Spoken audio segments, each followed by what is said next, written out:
Welcome back to my YouTube channel DJ Learner.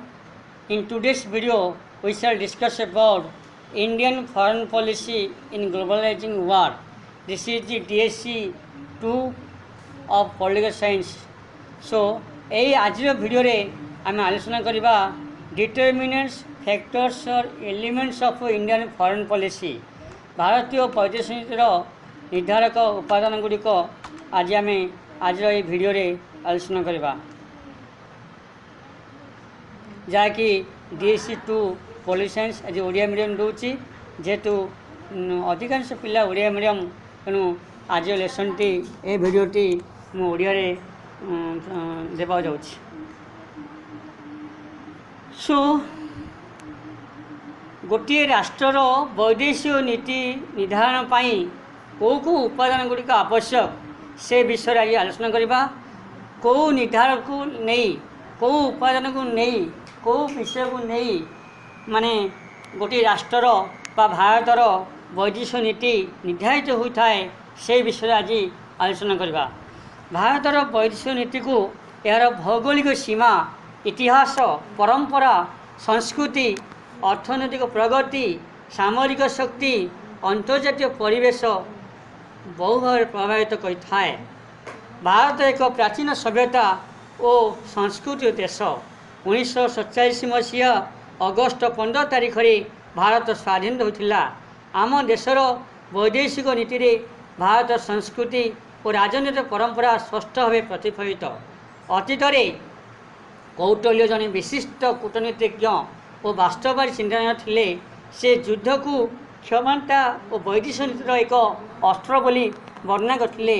କୌଟଲ୍ୟ ବର୍ଣ୍ଣନା କରିଥିଲେ ଯେ ଯୁଦ୍ଧ ହେଉଛି କ୍ଷମତା, ବୈଦେଶିକ ନୀତିର ଏକ ଅସ୍ତ୍ର। ବୌଦ୍ଧ ଧର୍ମର ମୂଳମନ୍ତ୍ର ହେଉଛି ଶାନ୍ତି, ସ୍ୱାଧୀନତା, ସମାନତା ମଧ୍ୟ ଭାରତର ବୈଦେଶିକ ନୀତିକୁ ପ୍ରଭାବିତ କରିଥାଏ। ନେହେରୁ ବୌଦ୍ଧ ଧର୍ମ ନୀତି ଅଶୋକଙ୍କ ଚିନ୍ତାଧାରା ବହୁ ଭାବରେ ପ୍ରଭାବିତ ହୋଇଥିଲେ। ସେଥିପାଇଁ ଭାରତର ସମ୍ବିଧାନରେ ରାଷ୍ଟ୍ରର ନିର୍ଦ୍ଦେଶକ ନୀତି ସମୂହରେ ଅନ୍ତର୍ଜାତୀୟ ଶାନ୍ତି, ଅନ୍ତର୍ଜାତୀୟ ଦ୍ୱନ୍ଦ୍ୱର ଶାନ୍ତିପୂର୍ଣ୍ଣ ସମାଧାନକୁ ସେ ସ୍ଥାନିତ କରିଛନ୍ତି। ଭାରତର ବୈଦେଶିକ ନୀତି ଗୁଡ଼ିକ ବର୍ତ୍ତମାନ ଆଲୋଚନା କରିବା। କେଉଁ ଡିଟରମିନେଣ୍ଟ ଫ୍ୟାକ୍ଟର ଗୁଡ଼ିକ ଭାରତର ବୈଦେଶିକ ନୀତିକୁ ପ୍ରଭାବିତ କରିଥାଏ, ସେଗୁଡ଼ିକ ଗୋଟିଏ ପରେ ଗୋଟିଏ ଆଲୋଚନା କରିବା। Determinants factors or elements of Indian foreign policy. ପ୍ରତ୍ୟେକ ସରକାର ଅର୍ଥନୈତିକ ପ୍ରଗତି ଉପରେ ଗୁରୁତ୍ୱ ଆରୋପ କରିଛନ୍ତି। ନେହେରୁ ଗୋଷ୍ଠୀ ନିରପେକ୍ଷତାକୁ ତାଙ୍କର ବୈଦେଶିକ ନୀତିର ମୂଳମନ୍ତ୍ର ରୂପେ ଗ୍ରହଣ କରି କ୍ଷମତାର ରାଜନୀତି ଠାରୁ ନିଜକୁ ଦୂରେଇ ରଖିବାକୁ ପ୍ରୟାସ କରିଛନ୍ତି। ଭାରତ ମିଳିତ ଜାତିସଂଘର ସଭ୍ୟପଦ ଗ୍ରହଣ କରିବା ସଙ୍ଗେ ସଙ୍ଗେ ଶାନ୍ତି, ସହଯୋଗ, ସାର୍ବଭୌମ ରାଷ୍ଟ୍ରମାନଙ୍କ ମଧ୍ୟରେ ବୁଝାମଣା ଉପରେ ପର୍ଯ୍ୟବେସିତ ଏକ ଦ୍ୱନ୍ଦ୍ୱମୁକ୍ତ ପୃଥିବୀ ପ୍ରତିଷ୍ଠା କରିବା ପାଇଁ ସେ ପ୍ରୟାସ ଜାରି ରଖିଛନ୍ତି। ଭାରତର ବୈଦେଶିକ ନୀତି ଗୁଡ଼ିକର ମୁଖ୍ୟ ଉପାଦାନ ଗୁଡ଼ିକ ବା ମୁଖ୍ୟ ନିର୍ଦ୍ଧାରକ ଗୁଡ଼ିକ ଗୋଟିଏ ପରେ ଗୋଟିଏ ଆମେ ଆଲୋଚନା କରିବା। ପ୍ରଥମତଃ geography of India or geographic condition or geographic location of India or ଭାରତର ଭୌଗୋଳିକ ସ୍ଥିତି। ଭାରତର ଭୌଗୋଳିକ ସ୍ଥିତି ଏହାର ବୈଦେଶିକ ନୀତିକୁ ବହୁ ଭାବରେ ପ୍ରଭାବିତ କରିଆସିଅଛି ବା କରିଥାଏ। ସେଥିପାଇଁ ପଣ୍ଡିତ ନେହେରୁ କହିଥିଲେ, ଭାରତର ଭୌଗୋଳିକ ସ୍ଥିତି ହେଉଛି ସ୍ୱତନ୍ତ୍ର ଏବଂ କୌଣସି ରାଷ୍ଟ୍ର ଏହାକୁ ଦୂରେଇ ପାରିବ ନାହିଁ। ମଧ୍ୟପ୍ରାଚ୍ୟରେ ଭାରତ ଏକ ଗୁରୁତ୍ୱପୂର୍ଣ୍ଣ ସ୍ଥିତି ରହିଛି। ଦକ୍ଷିଣ ପୂର୍ବ ଏସିଆରେ ମଧ୍ୟ ଭାରତର ବିନା କୌଣସି ଅନ୍ତର୍ଜାତୀୟ ଅଗ୍ରଗତି ଅସମ୍ଭବ। ମାନେ ଦୂର ପ୍ରାଚ୍ୟ ସହିତ ମଧ୍ୟ ଭାରତ ସଂଶ୍ଳିଷ୍ଟ। ମଧ୍ୟପ୍ରାଚ୍ୟ, ଦକ୍ଷିଣ ପୂର୍ବ ଏସିଆ ମଧ୍ୟରେ ଯୋଗସୂତ୍ର ରକ୍ଷାକାରୀ ହେଉଛି ଭାରତ। ଭାରତର ଆଞ୍ଚଳିକ ଅନୁଷ୍ଠାନ ଗୁଡ଼ିକ ମଧ୍ୟ ଅନ୍ୟ ଆଞ୍ଚଳିକ ଅନୁଷ୍ଠାନ ସହ ସମ୍ପର୍କ ରହିଛି। ତେଣୁ ଭାରତର ନିରାପତ୍ତା ଓ ସ୍ୱାର୍ଥ ଏହି ସବୁ ଅଞ୍ଚଳରେ ପ୍ରଗତି ଉପରେ ନିର୍ଭର କରିଥାଏ। ନେହେରୁ କହିଥିଲେ, ଭାରତ ହେଉଛି ପୂର୍ବ ଓ ପଶ୍ଚିମର ସଙ୍ଗମ ସ୍ଥଳ।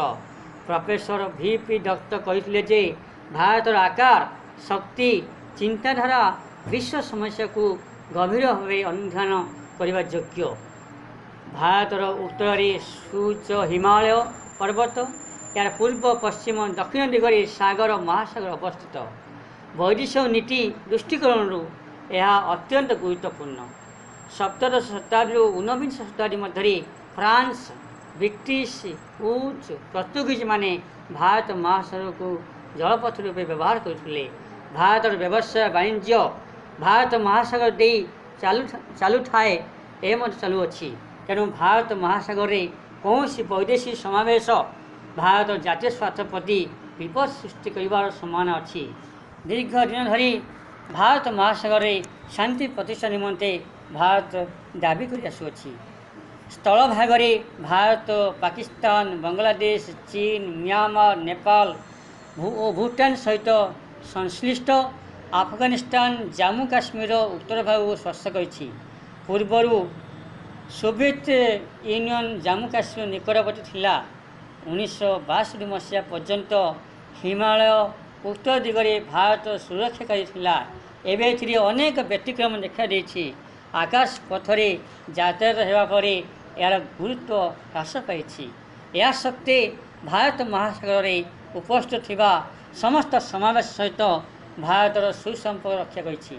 भारत तार पड़ोसी राष्ट्र सहित सुसंपर्क रक्षा करने निमंते आग्रही। एतद व्यतीत Iran Afghanistan Sri Lanka Malaysia Indonesia Vietnam Cambodia Laos परी आंचलिक शक्ति माने भारत सहित सुसंपर्क रक्षा करने उचित।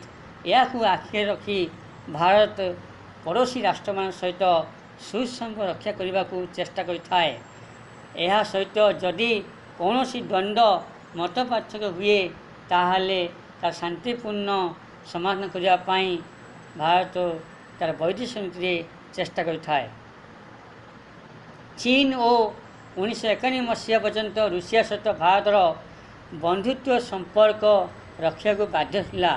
एही राष्ट्र मानक सहित यह स्थल भाग में संयुक्त थिबारु या सहित आदर्शगत सामंजस्य थिबारु भारत ब्रिटेन और अमेरिका अपेक्षा यह सहित अधिक संयुक्त थिला। यह व्यतीत भारतर सामरिक बाहिनी ब्रिटेन द्वारा तालीम प्राप्त होता। अमेरिका भारत को स्वाधीन संग्राम समय नैतिक सहयोग प्रदान करथिला। किंतु ब्रिटिश मानक चक्रांत भारत दुई भाग होइथिबारु यह ब्रिटिश अपेक्षा रूसिया चीन को अधिक निजर बोली मने करुथिला। द्वितीय होची इतिहास और परंपरा हिस्ट्री एंड ट्रेडिशन।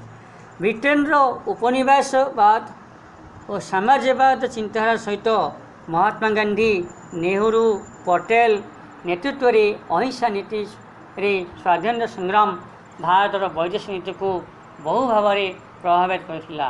या सहित आमर प्राचीन संस्कृति परंपरार यही क्षेत्र में एक गुरुत्वपूर्ण भूमिका रही। भारत एते बड़ देश जे यह कहार अनुगामी हो रही पारिब नाही।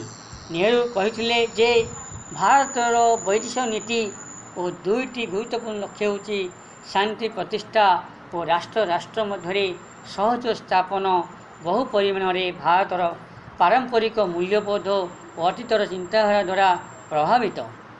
1958 मसीह प्रथम प्रधानमंत्री कहते जे विश्व शांति प्रतिष्ठा निमंते कार्य करने एक सुजोग। आमर आभ्यंतरीण समस्या क्षेत्र में आम शांति रक्षा पाई समानताल भाव कार्य करने उचित। भारतर वैदेशिक नीति उपर यार परंपरा को अध्ययन करी नेहरू लोकसभा कहते जे आमे वैदेशिक नीति को नेहरू नीति कहवा भूल, कारण मु केवल एकत्रित करी निर्दिष्ट रूप रेख प्रदान करिछि।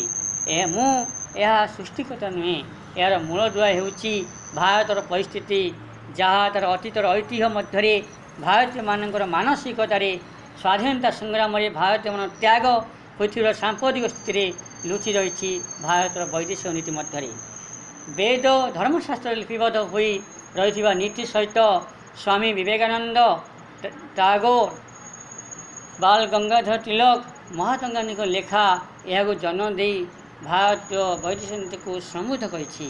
ଯେଉଁ ତିନୋଟି मूल्यबोध उपरे वैदेशिक नीति निर्दिष्ट रूप रेख देवार साहाय्य करिछि। सेडु ହେଲା सहिष्णुता, लक्ष्य, माध्यम, चिंताधारा एवं अहिंसा। ये सबू तीनोटी द्वारा भारत वैदेशिक नीति निर्धारित होता है। भारत वैदेशिक नीति ଭାରତର ଇତିହାସ परंपरा अधिक प्रभावित କରିଥାଏ ତା ସାମ୍ୟକ ଦୃଷ୍ଟି ମିଳିଥାଏ। ଭାରତରେ ବ୍ରିଟିଶ ଶାସନ ପ୍ରଭାବ ଜାତୀୟ ଆନ୍ଦୋଳନ ସ୍ୱାଧୀନତା ସଂଗ୍ରାମରେ ଅନେକ ପ୍ରକାର ବୈଦେଶିକ ନୀତି ଉପରେ ରହିଛି। ଏ ଆପାଦରାଙ୍କ ମତରେ ଭାରତରେ ବ୍ରିଟିଶ ଶାସନ ଭାରତର ବୈଦେଶିକ ନୀତିକୁ ତିନି ପ୍ରକାର ପ୍ରଭାବିତ କରିଥିଲା। ପ୍ରଥମରେ ଏହା ଭାରତର ସ୍ୱାଧୀନତା ଆନ୍ଦୋଳନକୁ ଉତ୍ସାହିତ କରିଥିଲା ଏବଂ ଏହା ପ୍ରଭାବରେ ଅନ୍ୟାନ୍ୟ ପରାଧୀନ ରାଷ୍ଟ୍ରର ନାଗରିକମାନେ କିପରି ସ୍ୱାଧୀନତା ପାଇବେ ସେ ଦିଗରେ ପ୍ରୟାସ କରିଥିଲା। ଦ୍ୱିତୀୟରେ ବ୍ରିଟିଶ ଶାସନ ସମୟରେ ଭାରତରେ ଜାତିଗତ ଅସମାନତା ଥିଲା। ଫଳରେ ସ୍ୱାଧୀନତା ପରେ ଭାରତର ବୈଦେଶିକ ନୀତିରେ ସାରା ପୃଥିବୀରେ ଜାତିଗତ ସମାନତା ପାଇଁ ଗୁରୁତ୍ୱ ଆରୋପ କରାଯାଇଥିଲା। ତୃତୀୟରେ ଭାରତ ସ୍ୱାଧୀନତା ପରେ ଏକ ସାଧାରଣତନ୍ତ୍ର ପରିଣତ ହୋଇଥିଲେ ମଧ୍ୟ ନିଜ ଇଚ୍ଛାରେ କମନୱେଲ୍ଥର ସଦସ୍ୟପଦ ଗ୍ରହଣ କରିଥିଲା। ଫଳରେ ବ୍ରିଟେନ ଓ ଅନ୍ୟାନ୍ୟ ସାର୍ବଭୌମ ରାଷ୍ଟ୍ରମାନଙ୍କ ମଧ୍ୟରେ ଏକ ନୂତନ ସମ୍ପର୍କ ସୃଷ୍ଟି ହୋଇଥିଲା। ଭାରତ ସ୍ୱାଧୀନତା ସଂଗ୍ରାମରେ ସ୍ୱାଧୀନତା ସମାନତା ଗଣତନ୍ତ୍ର ଉପରେ ଗୁରୁତ୍ୱ ଆରୋପ କରାଯାଇଥିଲା। ପରବର୍ତ୍ତୀ ସମୟରେ ଏହା ଆମ ବୈଦେଶିକ ନୀତିରେ ମଧ୍ୟ ସ୍ଥାନିତ ହୋଇଅଛି। ତିନି ହେଉଛି ଅର୍ଥନୈତିକ ଏବଂ ସାମରିକ କାରଣ। ଅର୍ଥନୈତିକ ସାମରିକ କାରଣ ମଧ୍ୟ ଭାରତୀୟ ବୈଦେଶିକ ନୀତିର ଏକ ନିର୍ଦ୍ଧାରକ ଏକ ମୁଖ୍ୟ ଉପାଦାନ, ଯାହାକି ବୈଦେଶିକ ନୀତି ନିର୍ଦ୍ଧାରକମାନେ ଭାରତର ଅର୍ଥନୈତିକ ଅବସ୍ଥା ଏବଂ ସାମରିକ ଦୃଷ୍ଟିକୋଣରୁ ଭାରତର ବୈଦେଶିକ ନୀତି କିପରି ହେବ, ଭାରତର ସମ୍ପର୍କ ଅନ୍ୟାନ୍ୟ ଦେଶମାନଙ୍କ ସହିତ କିପରି ହେବ, ସେମାନେ ନିର୍ଦ୍ଧାରଣ କରନ୍ତି ଏହି କାରକ ଦ୍ୱାରା, ଏହି ଉପାଦାନ ଦ୍ୱାରା। ତାହା ହେଉଛି ଅର୍ଥନୈତିକ ସାମରିକ କାରଣ। ଭାରତ ପାଶ୍ଚାତ୍ୟ ରାଷ୍ଟ୍ରମାନଙ୍କ ସହିତ ବିଶେଷ କରି ବ୍ରିଟେନ ଓ ଆମେରିକା ସହିତ ବ୍ୟବସାୟ ବାଣିଜ୍ୟ ଲିପ୍ତ ଥିଲା। କମନୱେଲ୍ଥର ଅଧିକାଂଶ ରାଷ୍ଟ୍ର ଭାରତ ସହିତ ବାଣିଜ୍ୟ କରୁଥିଲେ। ଭାରତର ପଶ୍ଚିମ ଅଞ୍ଚଳରେ ଉଦାରବାଦୀ ଗଣତାନ୍ତ୍ରିକ ରାଷ୍ଟ୍ରମାନଙ୍କ ସହିତ ବ୍ୟବସାୟରେ ଲିପ୍ତ ଥିଲା। ଫଳରେ ଏହିସବୁ ରାଷ୍ଟ୍ରଗୁଡ଼ିକ ନିମନ୍ତେ ତା'ର ବୈଦେଶିକ ନୀତି ସକାରାତ୍ମକ ଥିଲା। ଏହା ସତ୍ତ୍ୱେ ଶୀତଳ ଯୁଦ୍ଧ ସମୟରେ ଭାରତ ପାଶ୍ଚାତ୍ୟ ଗୋଷ୍ଠୀର ସପକ୍ଷରେ ନଥିଲା। ଏହା ସୋଭିଏତ ରୁଷିଆର ଅର୍ଥନୀତିକୁ ଗ୍ରହଣ କରିଥିଲେ ମଧ୍ୟ ସେଠାରେ ପ୍ରଚଳିତ ସରକାରକୁ ଗ୍ରହଣ କରିନଥିଲା। ଭାରତର ଦୁଇଟି ଜିନିଷ ଆବଶ୍ୟକ ଥିଲା, ଗୋଟିଏ ହେଲା ପୁଞ୍ଜି, ଅନ୍ୟଟି ହେଲା ଜ୍ଞାନକୌଶଳ। ଯେଉଁ ରାଷ୍ଟ୍ର ଜ୍ଞାନକୌଶଳ ଉନ୍ନତ ସେହି ଦେଶ ଶୀଘ୍ର ଅଗ୍ରଗତି କରିଥାଏ। ବିକାଶଶୀଳ ରାଷ୍ଟ୍ରଗୁଡ଼ିକ ବିକାଶମୁଖୀ ତୃତୀୟ ରାଷ୍ଟ୍ରକୁ ଜ୍ଞାନକୌଶଳ ପ୍ରଦାନ କରିବାକୁ ରାଜି ନଥିଲେ। ଏସବୁ ଆହ୍ୱାନକୁ ସଫଳ ରୂପେ ମୁକାବିଲା କରି ଭାରତର ପ୍ରାଚ୍ୟ ଓ ପାଶ୍ଚାତ୍ୟର କିପରି ସାହାଯ୍ୟ ପାଇପାରିବ, ସେଥିପାଇଁ ଭାରତ ଏକ ବୈଦେଶିକ ନୀତି ନିର୍ଦ୍ଧାରଣ କରି ଆସୁଅଛି। ଆମେରିକା ଓ ତା'ର ସହଯୋଗୀ ରାଷ୍ଟ୍ରଗୁଡ଼ିକର ପ୍ରାଚ୍ୟ ରାଷ୍ଟ୍ରଗୁଡ଼ିକ ପ୍ରତି ଏତେ ସହଯୋଗୀ ନଥିଲେ। ସେହି ଅନୁସାରେ ଭାରତର ବୈଦେଶିକ ନୀତି ସ୍ଥିର କରି ଆସୁଅଛି। ପ୍ରଥମରେ ଭାରତ ପାଶ୍ଚାତ୍ୟ ଶକ୍ତି ସହିତ ସମ୍ପର୍କ ପ୍ରତିଷ୍ଠା ପାଇଁ ଆଗ୍ରହୀ ବୋଲି ସୋଭିଏତ ସମ୍ବାଦପତ୍ରରେ ପ୍ରକାଶ ପାଇବା ପରେ ଭାରତ ଅଧିକ ସ୍ୱାଧୀନ ଶକ୍ତିଶାଳୀ ହେବାକୁ ଚେଷ୍ଟା କରିଥିଲା। କୋରିଆ ଯୁଦ୍ଧ, ସୁଏଜ କେନାଲ ସମସ୍ୟା ସମୟରେ ଏହାର ପ୍ରତିଫଳନ ଦେଖିବାକୁ ମିଳେ। 1971 ମସିହାରେ ଭାରତ ପାକିସ୍ତାନ ଯୁଦ୍ଧ ସମୟରେ ଭାରତର ରୁଷିଆ ସହିତ ବନ୍ଧୁତାପୂର୍ଣ୍ଣ ଚୁକ୍ତି ଓ ସମ୍ପାଦନ କଲା ପରେ ଆମେରିକା ଭାରତକୁ ଏକ ବିଭିନ୍ନ ଦୃଷ୍ଟିକୋଣରୁ ଦେଖିବାକୁ ଆରମ୍ଭ କରିଥିଲା। ଏହା ହେଉଛି ଭାରତର ବୈଦେଶିକ ନୀତି ନିର୍ଦ୍ଧାରଣ କ୍ଷେତ୍ରରେ ଯେଉଁ ମୁଖ୍ୟ ଉପାଦାନ ଥିଲା, ତାହା ହେଉଛି ଅର୍ଥନୈତିକ ସ୍ଥିତି। ଭାରତ ଅର୍ଥନୈତିକ ସ୍ଥିତି, ଅର୍ଥନୈତିକ ଅଭିବୃଦ୍ଧି ଏବଂ ସାମରିକ ଦୃଷ୍ଟିକୋଣରୁ ଭାରତ କେବେ ସୁରକ୍ଷିତ ହୋଇପାରିବ, ତାକୁ ଲକ୍ଷ୍ୟ ରଖି ଭାରତର ବୈଦେଶିକ ନୀତି ନିର୍ଦ୍ଧାରଣ କରାଯାଇଥାଏ। In our next video, we shall discuss about other elements, other determinants of Indian foreign policy. Thank you very much. Thank you.